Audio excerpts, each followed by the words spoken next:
Okay ഇത്രയും കാലം പൊട്ട് തൊട്ട് തൊട്ട് ഇനി ഇത് ആർക്ക് വേണം പോകണം. ഓക്കെ അപ്പൊ ഞാൻ ഇവിടെ റെഡി ആയിട്ടുണ്ട്. ഞാൻ മമ്മിയും പപ്പയും കുറച്ച് കാര്യങ്ങൾക്ക് വേണ്ടി പുറത്തേക്ക് പോയിക്കായിരുന്നു. ഇനി അവർ വന്നിട്ട് വേണം നമുക്ക് പോകാനായിട്ട്. അത്രയും നേരം ഞാൻ ഇങ്ങനെ കാത്തിരിക്കണം. അപ്പോഴത്തേക്ക് ഞാൻ നിങ്ങൾക്ക് എന്റെ മൂക്കുത്തി കാണിച്ചു തരാം. കണ്ട പർപ്പിൾ സ്റ്റോൺ അല്ല എന്റെ മൂക്കുത്തി. ഈ പേടിക്കണ്ട, ഞാൻ തന്നെ ഇന്ന് നോസ് പീഴ്സിംഗ് ആയതുകൊണ്ട് ഞാൻ ഹെയർ വാഷ് ചെയ്തിട്ടുണ്ടായിരുന്നു. പിന്നെ എപ്പോഴാണ് കഴുകാൻ പറ്റുന്നുള്ളത് പറയാൻ പറ്റില്ല. അപ്പൊ പോണതിന് മുമ്പ് ഞാൻ മാക്സിമം ഉണക്കാനായിട്ട് ഇട്ടു. പിയേഴ്സിങ്ങിനെ കേട്ടപ്പോൾ തന്നെ പപ്പ സ്ഥലം വിട്ടു. ഞാൻ മമ്മി ഇപ്പൊ എന്റെ കൂടെ ഇരിപ്പുണ്ട്. കുറച്ചു നേരം കഴിയുമ്പോൾ മമ്മി സ്ഥലം വിടും. അപ്പൊ ഞാൻ വേറൊരു ജ്വല്ലറിന്ന് 3 കൊല്ലം മുമ്പാണ് ഈ ഒരു മൂക്കുത്തി കണ്ടുപിടിച്ച് പർപ്പിൾ സ്റ്റോണിൽ തന്നെ വേണമെന്നും പറഞ്ഞ് മേടിച്ചത്. അപ്പൊ അന്നത്തെ ആ കടയിലെ ബോക്സ് ഈ കടയിലോട്ട് കൊണ്ടുവന്നു കഴിഞ്ഞാൽ ഇവിടുത്തെ അവർക്ക് വിഷമാവൂല. അപ്പൊ അതുകൊണ്ട് ഞാൻ ലെങ്സിന്റെ ബോക്സിലായിട്ട് ആക്കി കൊണ്ടുവന്നത്. അപ്പൊ മാർക്ക് ചെയ്തപ്പോ കുറച്ച് താഴെ അത് ഞാൻ മാച്ച് കളഞ്ഞപ്പോ വീണ്ടും ആ തട്ടാണെങ്കിൽ കറക്റ്റ് സെന്ററിലായിട്ട് മാർക്ക് ചെയ്തു.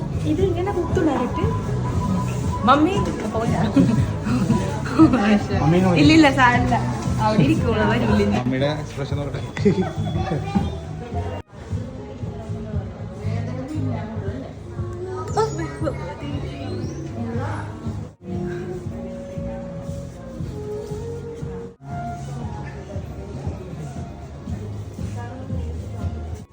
പറയണ്ട ഒന്നും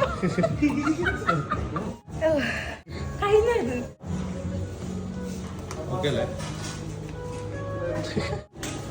വീട്ടിൽ വരല് ബാഗ് എടുത്ത് വെക്കല് ഞാൻ അടുക്കളയിലോട്ട് ഓടി. കാരണം തട്ടാനങ്ങൾ പറഞ്ഞിട്ടുണ്ടായിരുന്നു ദിവസവും 2 നേരം ഉപ്പ്, സോറി ഈ ഉപ്പല്ല കല്ലുപ്പ് ഉണ്ടാവില്ലേ, യെസ് ഈ ഉപ്പ് അത് ഇട്ടിട്ട് ലൂക്ക് പോകാമെന്ന് വെച്ചാൽ പതുക്കെ ചൂടായിട്ടുള്ള വെള്ളം രാവിലെ വൈകുന്നേരം മൂക്കിലേക്ക് പിടിക്കണം, ഒപ്പി കൊടുക്കണം, ഒഴിച്ചു കൊടുക്കണം, അങ്ങനെ എന്തെങ്കിലും ഇട്ടാ. അപ്പം ഞാനിവിടെ ഗ്ലാസ്സിലേക്ക് എടുത്തപ്പോൾ ഇതിനെ കുറച്ച് ചൂടുണ്ടായിരുന്നു. ആ ചൂട് കുറച്ച് ആറുമ്പോഴത്തേക്കും നിങ്ങളുടെ മുമ്പിൽ മൂക്കുത്തി കാണിച്ച് റോൾ അടിച്ചു. ഞാൻ ഫൈനലി ഇപ്പോൾ ബാക്കിയുള്ളവരെ പോലെ എൻ്റെ മൂക്കിൻ്റെ അകത്ത് കൂടെ എനിക്ക് മൂക്കുത്തിയുടെ ശങ്കീരി കാണാൻ ഞാൻ എന്തോരം കൊതിച്ചിട്ടുണ്ട് ഇതൊക്കെ ഒന്ന് കാണാൻ. അപ്പം ചൂട് കുറച്ച് ആറിയിട്ടുണ്ട്. ഞാൻ ഡയറക്ട്ലി പതുക്കെ ഒഴിച്ചു കൊടുക്കണം.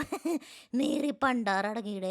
എന്തായാലും സാറില്ല, എനിക്കാണെങ്കിൽ സന്തോഷം കൊണ്ട് ഇരിക്കാൻ പോയി. ഇപ്പോഴും വിശ്വസിക്കാൻ പറ്റണില്ല ഗൈസ്. കാരണം ഇന്നലെ ഉള്ള സീനിയർ KG പഠിക്കുമ്പോൾ എനിക്ക് 5 വയസ്സുള്ളൂ. അന്ന് മുതൽ ഇന്ന് വരെ ഞാൻ എന്തോരം ബാക്കിയുള്ളവരുടെ മൂക്കുത്തിയൊക്കെ കണ്ട് കൊതിച്ച് വായിൽ വെള്ളം ഇറക്കിയിട്ടുണ്ട്. മമ്മി ആണെങ്കിൽ സമ്മതിക്കൂലായിരുന്നു എനിക്ക് വേദന എടുക്കുമെന്ന് പറഞ്ഞു. പക്ഷെ സാരല്ല, ഞാൻ ഫൈനലി കുത്തിച്ച് ഞാൻ വളരെ ഹാപ്പിയാണ്. രാത്രി കിടക്കുന്നതിന് മുമ്പ് ഞാൻ ഉപ്പുവെള്ളം പിടിച്ചു. പിന്നെ തട്ടാനങ്ങൾ പറഞ്ഞിട്ടുണ്ടായിരുന്നു മൂക്കുത്തി ഇടയ്ക്കിടയ്ക്ക് തിരിച്ചു കൊടുക്കണം എന്നായിട്ട്. അങ്ങനെ ഒരാഴ്ച വരെ ഇത് കണ്ടിന്യൂ ചെയ്തു.